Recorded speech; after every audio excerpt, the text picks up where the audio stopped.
صلی اللہ علیہ وسلم کی ذات اور ان کی ناموس۔ حضور صلی اللہ علیہ وسلم کے صحابی ہیں، اس کا نام ہے سعد بن ربیع رضی اللہ تعالیٰ عنہ۔ کیا نام ہے؟ سعد بن ربیع۔ سعد بن ربیع۔ احد کی لڑائی میں وہ سج دھج کے آیا اور حضور صلی اللہ علیہ وسلم نے دیکھا کہ وہ نظر نہیں آ رہا۔ ابی بن کعب رضی اللہ کو بھیجا کہ سعد بن ربیع کہاں ہے؟ سعد بن ربیع کہاں ہے؟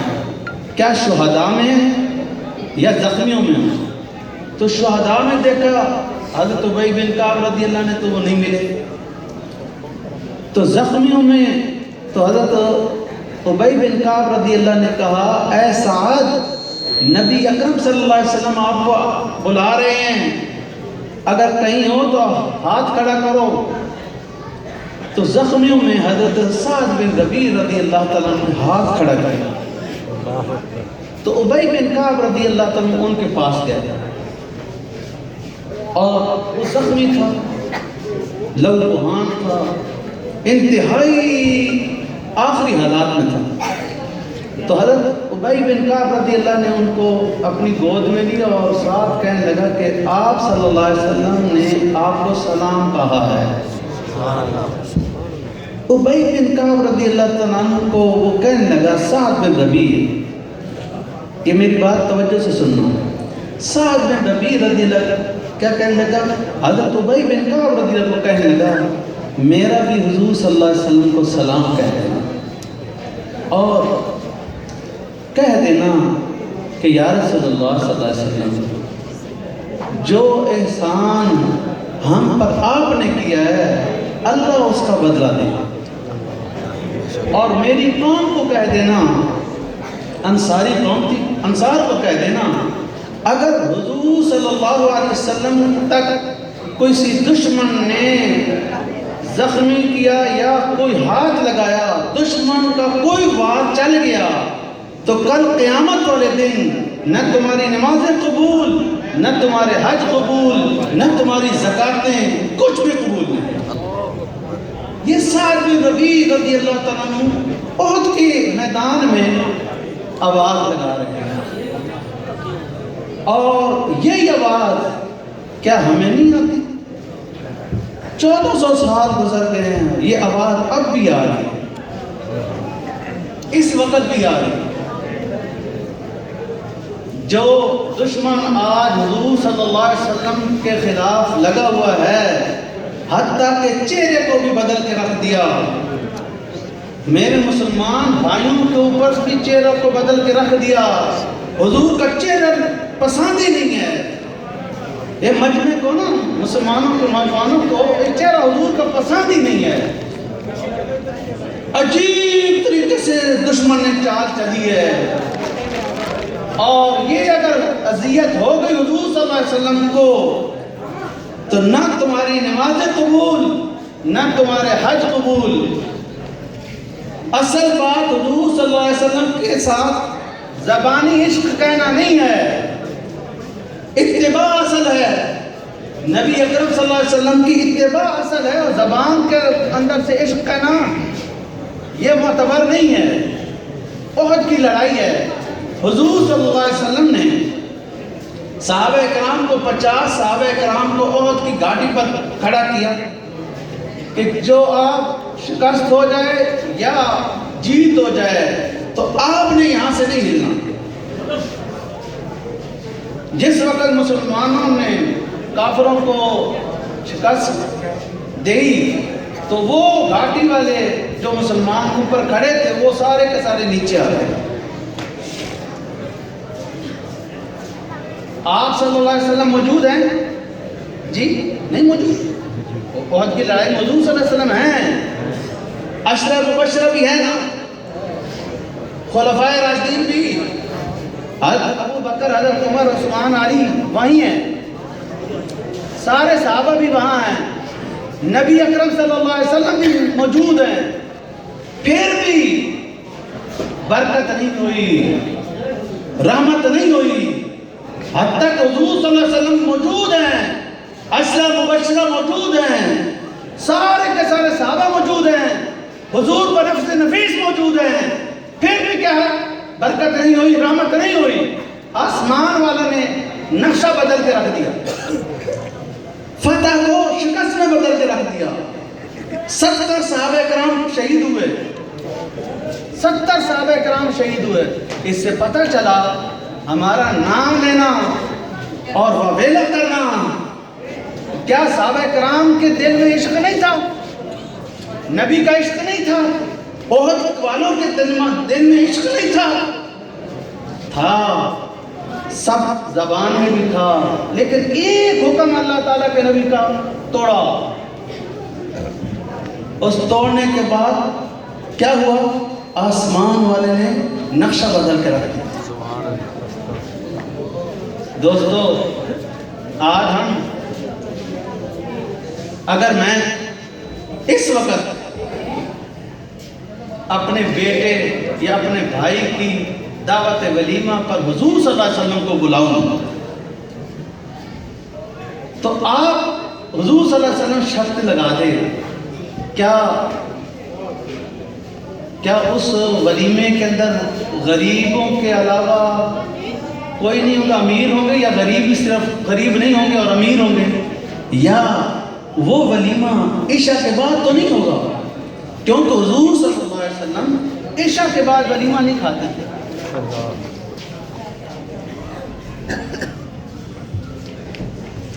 کیا اس ولیمے میں بے پردگی تو نہیں ہوگی؟ اگر بے پردگی ہوئی, اگر میوزک آہستہ سے چلا, تو حضور صلی اللہ علیہ وسلم فرما رہے میں نہیں آؤں گا. دوستو, اس مجمع کے اندر, اس مجمع کے جو سامنے کھڑا ہے, موجود ہے میرے, ہم سارے کے سارے حضور صلی اللہ علیہ وسلم کے محب ہیں. اس مجمع کے اوپر حضور صلی اللہ علیہ وسلم یہاں تشریف لے آئے ہیں.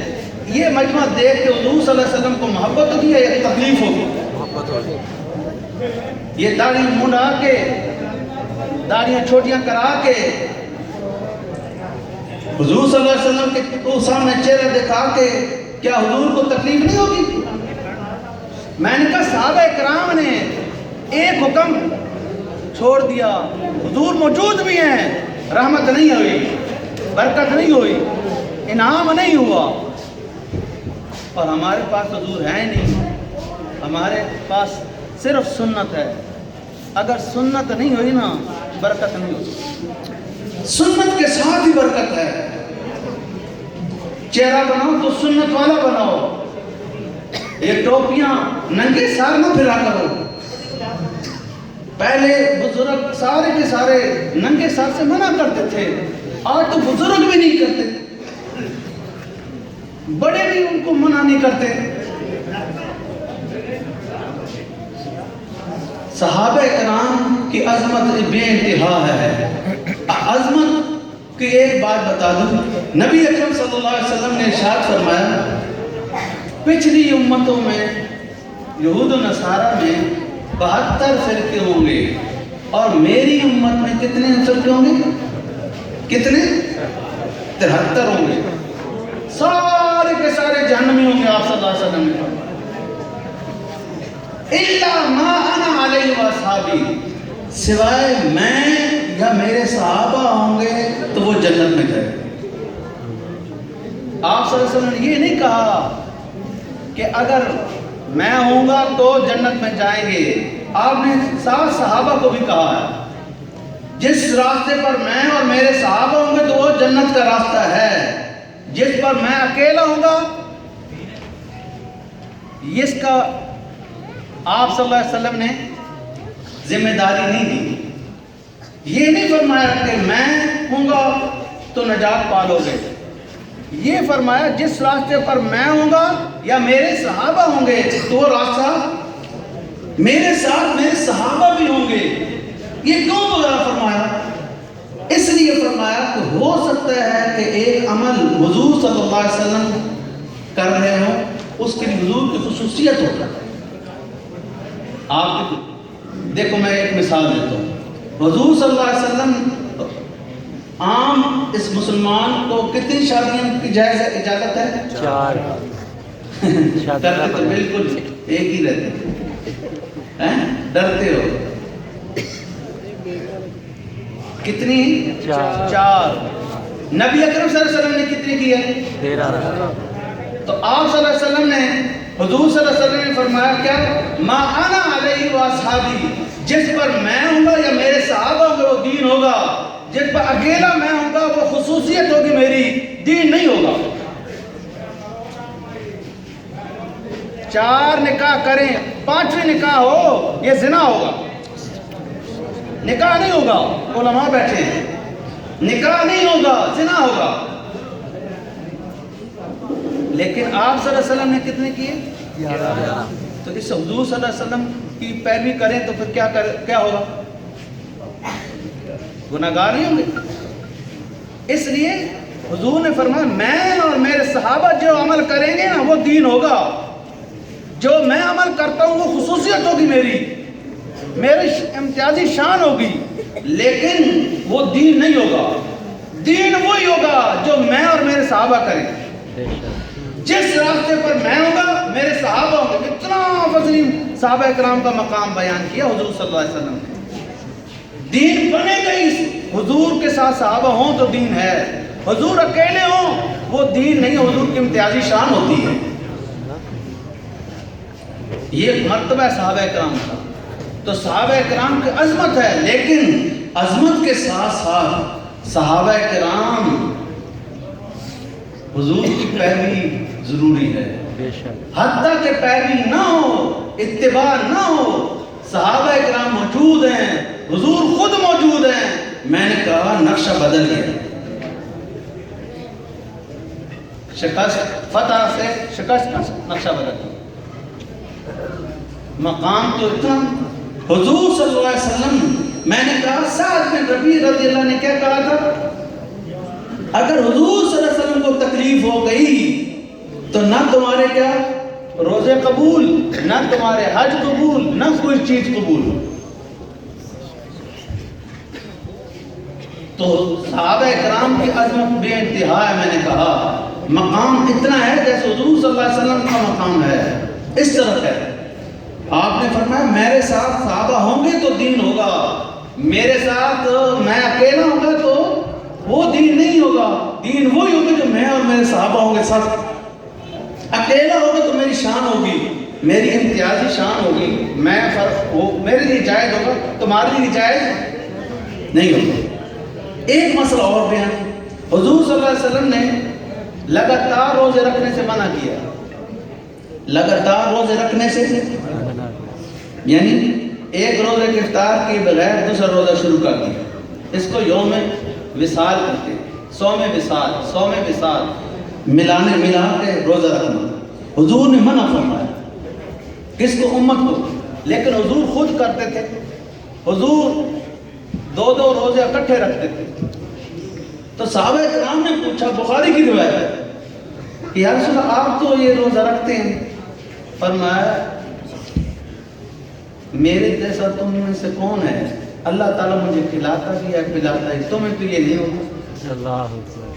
یہ شان ہے حضور صلی اللہ علیہ وسلم کی.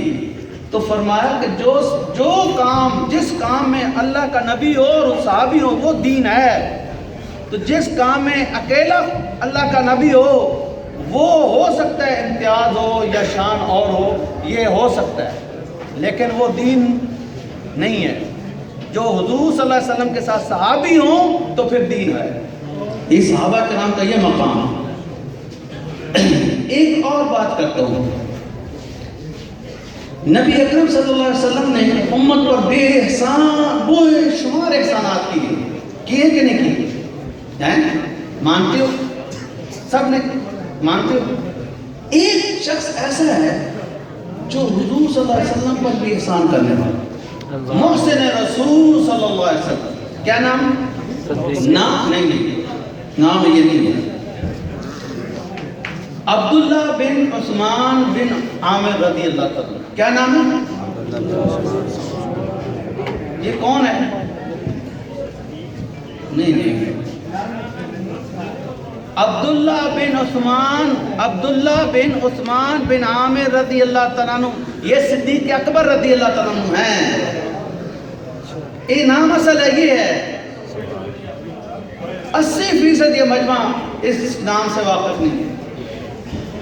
بار بار ابو بکر کا پہلا نمبر، لیکن ابو بکر کا نام کیا ہے؟ عبداللہ بن عثمان بن عامر رضی اللہ تعالیٰ عنہ. یہ صحابی کا نام ہے. حضور صلی اللہ علیہ وسلم اپنی زبان مبارک سے کہا پوری امت نے جو مجھ پر احسان کیے تھے نا، میں نے ہر ایک کو احسان کا بدلہ دے دیا.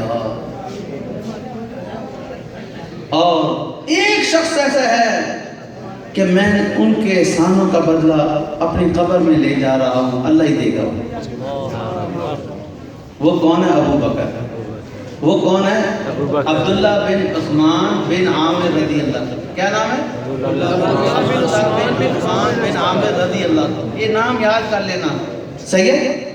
صدیق اکبر کا یہ نام ہے عبداللہ بن عثمان بن عامر رضی اللہ عنہ. حضور فرماتے ہیں یہ جو عبداللہ بن عثمان ہے نا، جس کا نام کیا ہے؟ ابو بکر صدیق رضی اللہ عنہ، یہ احسان مجھ پر بھی کرنے والا ہے. تو میں حضور صلی اللہ علیہ وسلم کے لفظوں میں کہا کہ حضور صلی اللہ علیہ وسلم گویا کہ آپ صلی اللہ علیہ وسلم نے فرمایا یہ محسن کائنات مجھ پر ہے، یہ میرے پر بھی احسان کرنے والا ہے. تو میں کہتا ہوں ابو بکر صدیق عمر عبداللہ بن عثمان رضی اللہ عنہ کو کیا کہتا ہوں؟ محسن رسول صلی اللہ علیہ وسلم. کیا نام ہے اس کا؟ لقب کیا ہے؟ محسن رسول صلی اللہ علیہ وسلم. اس محسن تو بے شمار کی حضور صلی اللہ علیہ وسلم پر احسانات، لیکن مجھ پر اور آپ پر بھی بے شمار احسانات. کچھ دو ایک بتا دوں؟ جی جی جی بتائیں. ایک احسان ابو بکر صدیق رضی اللہ کا اس امت پر احسان. یہ جو قرآن مجید کھول کے بیٹھے ہوتے ہو، سورۃ فاتحہ سے لے کر کیا والناس تک، یہ جو قرآن مجید کاغذوں میں لکھا ہوا ہے، یہ جو لکھا ہوا ہے یہ صدیق اکبر کا احسان ہے. مسلمان محسوس ہے اس صدیق اکبر کا. جس وقت قرآن مجید کھولتے تو یہ نام ایک نام محسن کا نام ہی نہیں سوچتے کہ اس شخصیت نے یہ قرآن مجید لکھوایا تھا، محفوظ کروایا تھا. یہ قرآن مجید جو آپ کے ہاتھوں میں ہے، یہ احسان کس کا ہے؟ صدیق اکبر کا، ابو بکر صدیق رضی اللہ عنہ. دوسرا احسان اس امت کا ایک ایسا شخصیت دیکھ گئے، ابتری شخصیت. ایک کافر نے کہا اگر اس جیسا کوئی دوسرا ہوتا نا تو کفر پوری دنیا سے مٹ چکا ہوتا. اپنے بعد عمر بن خطاب رضی اللہ کو خلیفہ بنا کے گئے. یہ احسان دوسرا احسان ہے اس امت پر. کتنا احسان ہے؟ دوسرا احسان ہے اس امت پر. کون سا؟ عمر بن خطاب رضی اللہ کو کیا بنا کے گئے؟ اور یہ جو پہلا احسان صدیق اکبر کا اور ہے وہ یہ ہے کہ اگر خلیفہ ابو بکر صدیق نہ ہوتا نا، عبداللہ ابن مسعود رضی اللہ تعالیٰ عنہ فرمایا کرتے تھے یہ اسلام اس دھرتی سے مٹ چکا ہوا. اتنے طوفانات، اتنے فتنے اٹھے، مرتدین کا فتنہ، منکرین زکات کا فتنہ، دعوی نبوت والوں کا فتنہ، مسلمہ کذاب کا فتنہ، بے شمار فتنے اٹھے. لیکن اگر صدیق اکبر نہ ہوتا نا تو دین مٹ چکا. صدیق اکبر نے کہا حضور کے زمانے میں کوئی اونٹ دیتا تھا اور اونٹ کے ساتھ رسی دیتا تھا، تو اگر وہ رسی بھی نہ دی نا اس نے تو میں اس کے ساتھ بھی لڑوں گا. اور اگر صدیق اکبر اس وقت نہ کہتے تو دین کہاں سے کہاں بدل چکا ہوتا، تعویلیں کار کر کے تھک چکے ہوتے آپ. تو صدیق اکبر نے حفاظت کرائی. صدیق اکبر حضور صلی اللہ علیہ وسلم کے خلیل ہیں. کیا نام ہے؟ خلیل. یہ خلیل ہیں. کس کے؟ صلی اللہ علیہ وسلم. خلیل اللہ نبی کا دوست ہے. خلیل کسے کہتے ہیں؟ ایک اللہ کا بھی خلیل تھا, اس کا نام ہے ابراہیم علیہ السلام. کیا نام ہے؟ ابراہیم علیہ السلام. اللہ کا ایک خلیل ہے. کیا ہے؟ اللہ کا خلیل. ایک کس کا خلیل ہے؟ نبی کا خلیل ہے. اور ایک ہے اللہ کا خلیل. اللہ کا خلیل کا نام کیا ہے؟ ابراہیم علیہ السلام. اور نبی کے خلیل کا نام ہے. وہ جو اللہ کے خلیل کا جو دشمن تھا نا, اس کے دماغ کے اندر تکبر تھا. دشمن نمرود تھا. کیا نام تھا؟ نمرود. اس کے دماغ میں لوگوں کو کہتا تھا کہ میرے سامنے سجدہ کرو. اللہ نے اس کا دماغ کا علاج کرایا تو مچھر کو اندر داخل کر دیا. وہ سجدہ کرنے والوں کو کہتا تھا اب سجدہ نہ کرو, 2-3 جوتے مارو پھر بات کرو.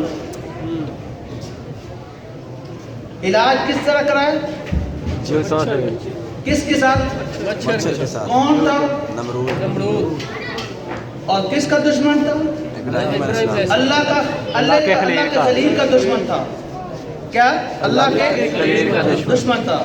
اور رسول اللہ کے دشمن کے سینے میں بغض ہے. اس کے دماغ میں کیا تھا؟ فتور تھا. اس کے سینے میں بغض ہے.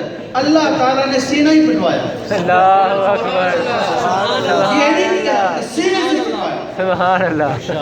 اور ایک خلیفہ اللہ کا اور ایک خلیفہ رسول اللہ کا. ایک خلیفہ کس کا ہے؟ اللہ کا خلیفہ کا نام ہے آدم علیہ السلام, ہمارے والد. یہ اللہ کا خلیفہ ہے. اور ایک خلیفہ کس کا ہے؟ رسول اللہ. رسول اللہ کا خلیفہ ہے. اس کا نام ہے ابو بکر صدیق. کیا نام ہے؟ ابو بکر صدیق. اللہ کا خلیفہ کیا ہے؟ آدم. اور حضور صلی اللہ علیہ وسلم کے خلیفے کا نام کیا ہے؟ ابو بکر صدیق. ابو بکر صدیق رضی اللہ عنہ. دونوں خلیفے ہیں. اللہ نے خلافت کا انتخاب کرنا چاہا تو اللہ تعالیٰ نے آدم علیہ السلام کو آگے بڑھایا, اور جن سے خلافت منوانی تھی ان کو پیچھے کیا اور کہا سجدہ کرو. کیا کرو؟ سجدہ کرو. بعین ہی اللہ تعالیٰ کے نبی اکرم صلی اللہ علیہ وسلم نے جو انتخاب خلافت کی نا, تو ابو بکر کو کہا مرو ابا بکر فلیصلی بالناس. لوگوں کو کہو, ابو بکر کو کہو لوگوں کو نماز پڑھائے. جن سے خلافت منوانی تھی ان کو پیچھے کھڑا کیا, اور جن سے جو خلیفہ ماننا تھا جس کو, اس کو آگے لیا. جس طرح اللہ تعالیٰ نے کیا نا, اسی طرح رسول اللہ صلی اللہ علیہ وسلم نے. اسی طرح ایک آدم جو اللہ کا خلیفہ, اس کا بھی دشمن تھا. کیا تھا؟ دشمن تھا. اس کا نام کیا؟ شیطان تھا. کیا نام تھا؟ شیطان. اور ایک رسول اللہ کے خلیفے کا دشمن بھی تھا. اس کا نام بھی کیا ہے؟ شین سے شروع ہوتا ہے.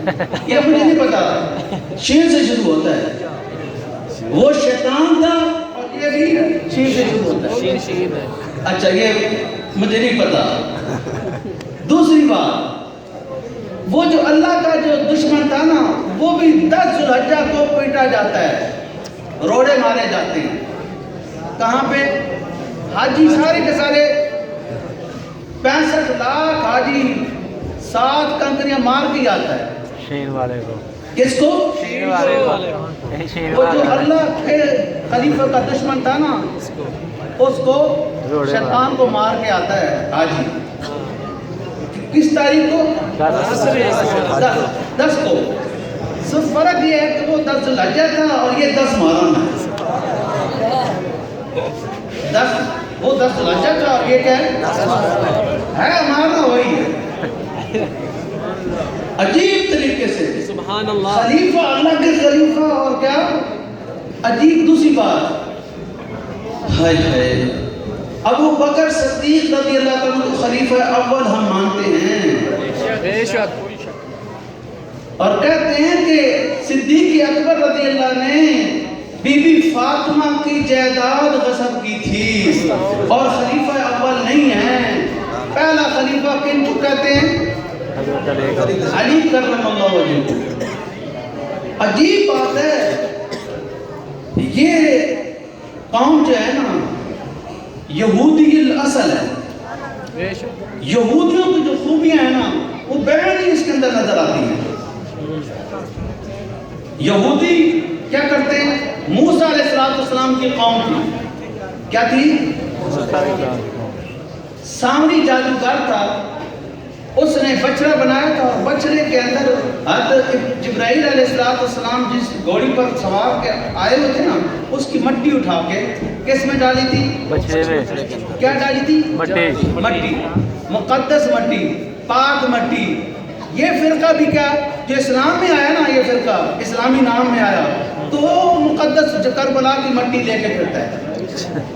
بس جو یہودیوں کی مٹی متبرک ہے، اسی طرح یہ کی مٹی بھی متبرک ہے۔ جیسے یہودی گائے کی پوجا کرتے تھے نا، گائے کی طرح کا جانور کو پوجا کرتے ہیں، اس کو یہودی کیا کہتے تھے؟ پوجا کرنے کے بعد اللہ تعالیٰ نے حکم کیا دیا یہودیوں کو؟ فَاقْتُلُوا أَنفُسَكُمْ۔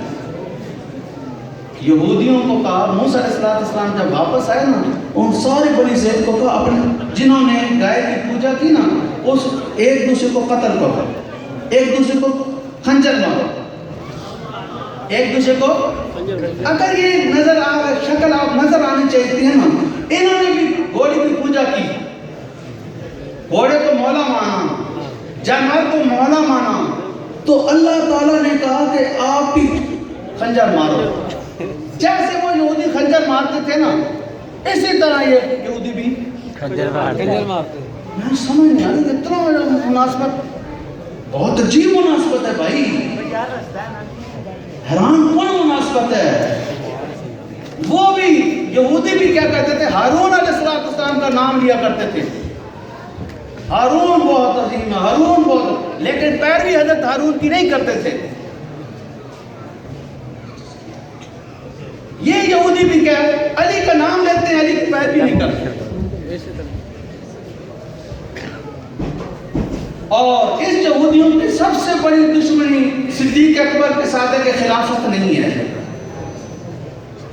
حضرت علی کا، حضرت فاطمہ الزہرا رضی اللہ تعالیٰ عنہ حضرت صدیق اکبر رضی اللہ کی عدالت میں گئی ہیں یا نہیں گئی؟ باغ لینے کے لیے بقول ان کے گئی ہے نا، ان کے بقول گئی، ان کے بقول ہمارے یہاں بھی گئی ہے۔ یہ دلیل ہے کہ حضرت فاطمہ الزہرا رضی اللہ تعالیٰ عنہ صدیق اکبر کو خلیفہ اول سمجھتی تھی۔ بے شک کیوں؟ اگر خلیفہ نہیں تھا تو ان کے پاس مقدمہ لے کے کیوں گئی؟ سبحان اللہ، مقدمہ لے کے کیوں گئی؟ مقدمہ لے کے گئی اس لیے کہ اس کو حق خلیفہ مانتی تھی، بے شک۔ اور نہ حق خلیفہ اگر مانتی تو حضرت بی بی فاطمہ الزہرا رضی اللہ کا پاس ان کے صدیق اکبر کے پاس جانا بھی گناہ ہے۔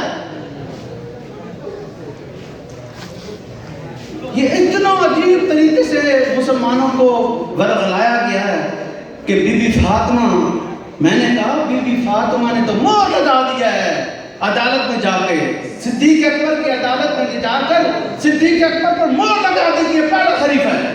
بے شک بے شک، غلط فہمی میں نہ رہنا، بات سمجھ آ گئی؟ یہ چند باتیں تو بہت ہیں، میں مختصر ٹائم ہے، بہت زیادہ اکابر بھی ہیں، اللہ تعالیٰ عمل کرنے کی توفیق عطا فرما دے۔